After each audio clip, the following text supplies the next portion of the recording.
and this is Hebei, or Hebut. I am Ligmat69, and I went to China. So I'm studying in China currently. I arrived here a few days ago on the first day. Now it's Sunday, at time of recording. And I've had these few days, so this time I'll be covering my experience in those few days. There will be future episodes covering the like further points of time, but for now, you can get to see some of my experiences here so far. So in this location, there isn't much of anything. It's just pointless, empty space, kinda. I don't know. It's just a road. There's not much there beyond it being a road. But one thing you can notice immediately is that there's no sidewalks. And this is not specific to this road. It's not unique. It's everywhere. Like some places have sidewalks. Like some intersections might have sidewalks. Some place in the city center might have sidewalks, but it's only some. Not everything has sidewalks. Most of the roads that I have seen here are like this. Even in the city center, a lot of roads don't have sidewalks. So people set up walking on the side of the road like I am doing here. And beyond that, there's also like people with their small like three-wheel car things and mopeds and stuff like going on the same side things that people who walk are going on. So it's certainly a big change from Finland where we have like really big sidewalks that you can like actually walk on properly and like bike on properly and so on and so forth. Like in the UK when I lived there, I missed the Finnish sidewalks, but in China it's something else. Like you just don't have the sidewalks. And another thing is traffic lights. So, with the sidewalk checking, you'll actually have some crossings, even though it doesn't lead like the sidewalk or anything. You just have middle of street, you might have just like crossing.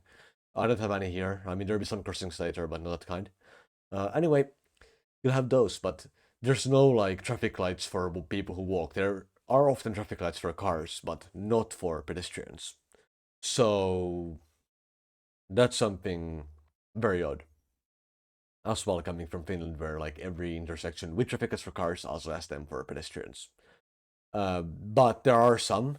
Again, I noticed some in the city center, which I don't have any photos of, but there's in the city center of Tianjin, there's some like lights with actual pedestrian lights, and those are actually really good because they like show you the remaining time before it changes, like on traffic lights, like once it's closing the end, which is quite convenient. Also, there's bus stops on here actually, but the thing is, the bus stops like they aren't really marked often. Like all of the bus stops are just like random spots at like on the road that are not marked in any sort of measurable way. So you have to know where the stop is to be on it, like beforehand, and then you have to be able to like access it that way, and you don't have an actual indication of it being there before you actually like when you go there. So it's certainly quite something. It's quite a unique system. It's quite a change from what I'm used to.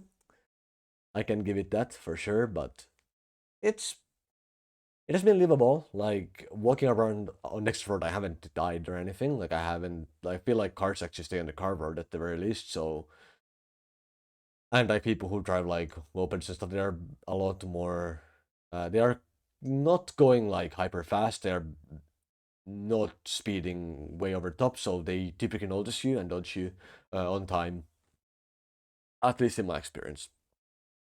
Close to this on the left, there's a bus stop, so there's only a few buses going. There's the one that's currently going there. That's I'm not sure which one it is, but it's probably one that's going towards the.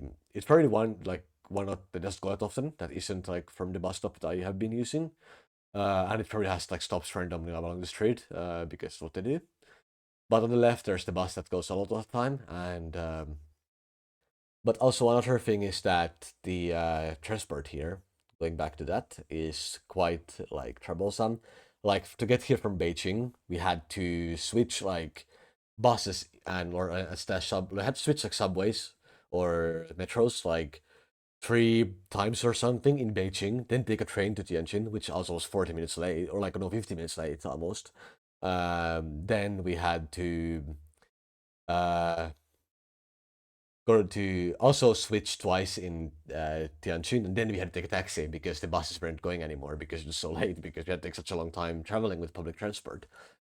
So yeah, the public transport takes time. It works. Like if you go just within Tianjin, it's actually quite fairly okay. But like once you go like going here from Beijing airport took a long time. But it's a thing. And here you can see the traffic lights, but they're only for cars. And you can see a crossing. That kind of on the right side, you can see there isn't really anything there. It just crosses there for some reason.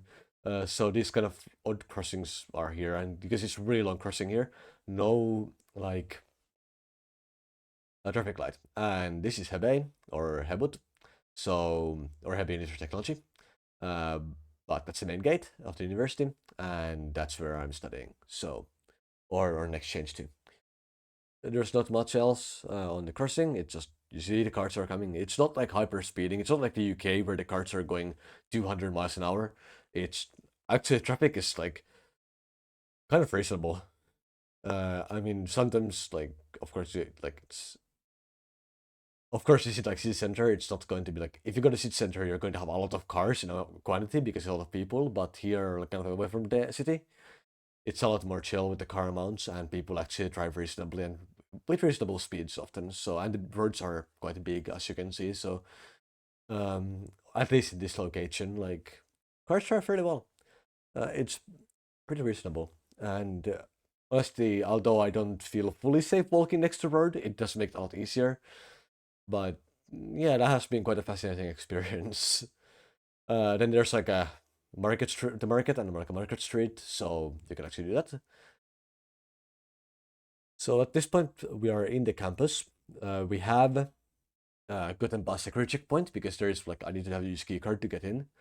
But you can see the campus has some reasonable size going on for it. It's not a small campus. This is one small corner as well. This is like not representative of the whole size at all. Like the campus is big. It's like it's really big to what I'm used to. Because the campus I got in Finland is very, very small. It's like a building or two, like there's like one proper building. It's like only one half, like less than half a building, and then there's like one building just shared with a bunch of other like organizations and stuff, and that we're not really used. So this campus is so much bigger. It's a lot larger. It's there's so much there as well. They have like even shops in the campus. They have two cafeterias, which are quite different, and so on and so forth. And they also have a library. That's I think it's a library is bigger than my Finland University campus. So I think that says something about the size of that. But yeah, they have a lot of things. It's full of car roads. You can see there's actually a sidewalk here. It's quite a big one, but there once again aren't sidewalks everywhere. There's a lot of spots where you just have to kind of walk on the road. Uh, but that's how it is. But at least it has some sidewalks here. There's some trees next to it. It's not bad. And now you can see a building. We can get back to that later. But here are some more things. You can see some like trash cans with like some recyclable options as well. And unfortunately, those recyclable like both places are not everywhere. Like often you just have trash cans. You don't have those recycle things all over the place. But sometimes you'll see some actual recycling options, which is good. It's a cloudy day, so the sky is all white, or it's not really a cloudy day. It's not clouds, but it's well, there's a lot of like not fog, but like it looks like there's fog because of the pollution that comes from probably from like Beijing, because there's a lot of like industrial stuff in this like near the capital of China. There's a lot of like industrial, a lot of things they produce, so you end up with a lot of pollution that's in the air, and like the video is not an accurate depiction. To be clear, the sky is very blown out because of the light and because of the exposure, but it is a bit like more just plain white at this time of day than it is like blue, for example.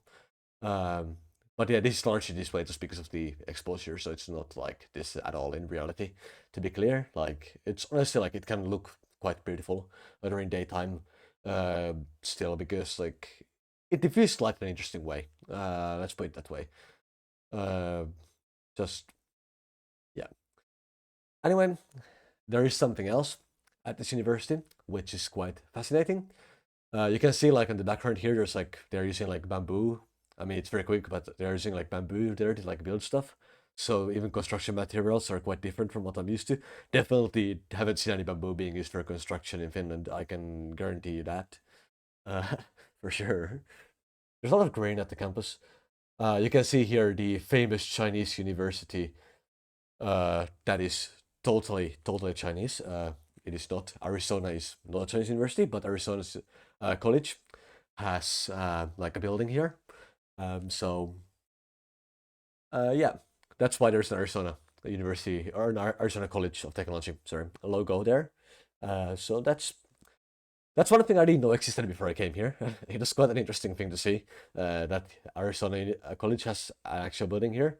I have been inside of it as well, not too much, but a little bit. There's just some like in Chinese text about the history of like that building and the thing with between like Arizona College and Hebut.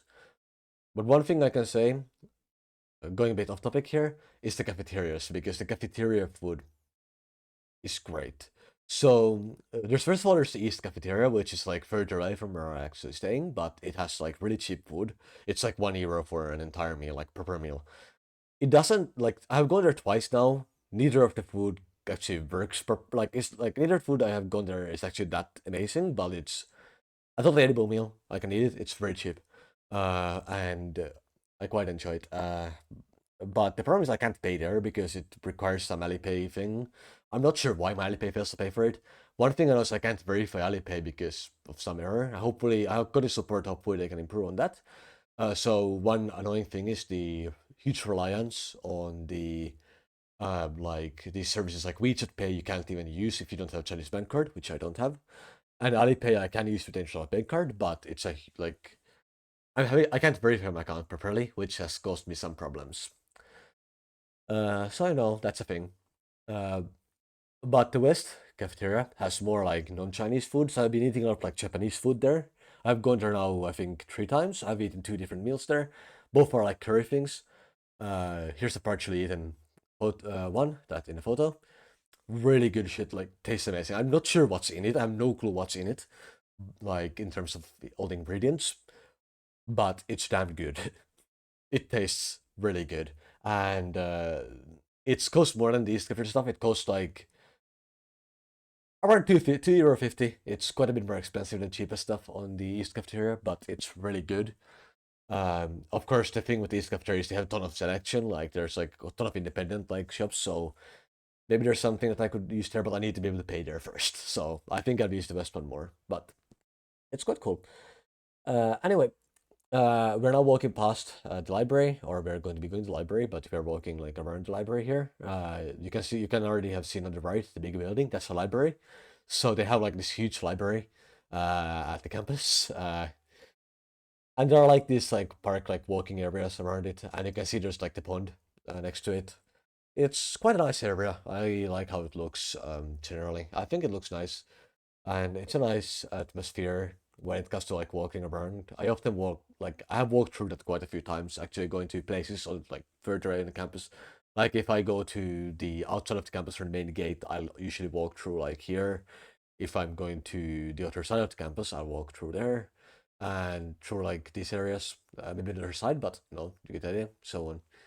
So I have come across those things quite often. There's some trees here and whatnot, some benches, and the pond and the library. And we can see it's also sunset at this point, so I'm doing this like, well, it's not quite sunset, but it's approaching sunset. We can see how the sky is changing its color to a more orangey one. And yeah, there's the library. Huge building, like damn big building. They have some English books. I haven't checked out fully, so I don't actually know how much they have. But I went to academic book section and I saw like there's like a few shelves of English books there, and I think also has some alternate non-Chinese languages. So they have a lot of stuff there. It's a really cool building, I think visually as well. It looks really nice, and it's like this is like the main entranceway, but it's not the only spot. And on the left, from here, there's the like a big area of the pond here, which is it's a nice change of scenery. I like bodies of water, like in the city that I live in Finland. There's also like a lake. Really like that. I really enjoy being there and using that. So yeah, quite enjoying these kinds of things. And here there's a statue, and then just a path forward next library. And yeah, people ride these scooters around at the campus as well, so that is a thing. And then you can see there's a bunch of bikes. There's a lot of like rental like bikes, but I can't use them because you need a Chinese ID to use them, which is unfortunate. But there are these like in-campus bikes for people to use, which are really cheap apparently. But yeah, I can't really use them. So and yeah, there's a triangle of the library. So this side looks a bit more like angular, like a different way. I think this side also looks pretty good. There's just like stairs that go like up. You can like sit on them or walk up them. Go near the top, like just like look down. I haven't gone up them ever, but it's there. It's an option. Not too much here, but there's the library building. Really pretty. Looks great. With that, this is over. Goodbye.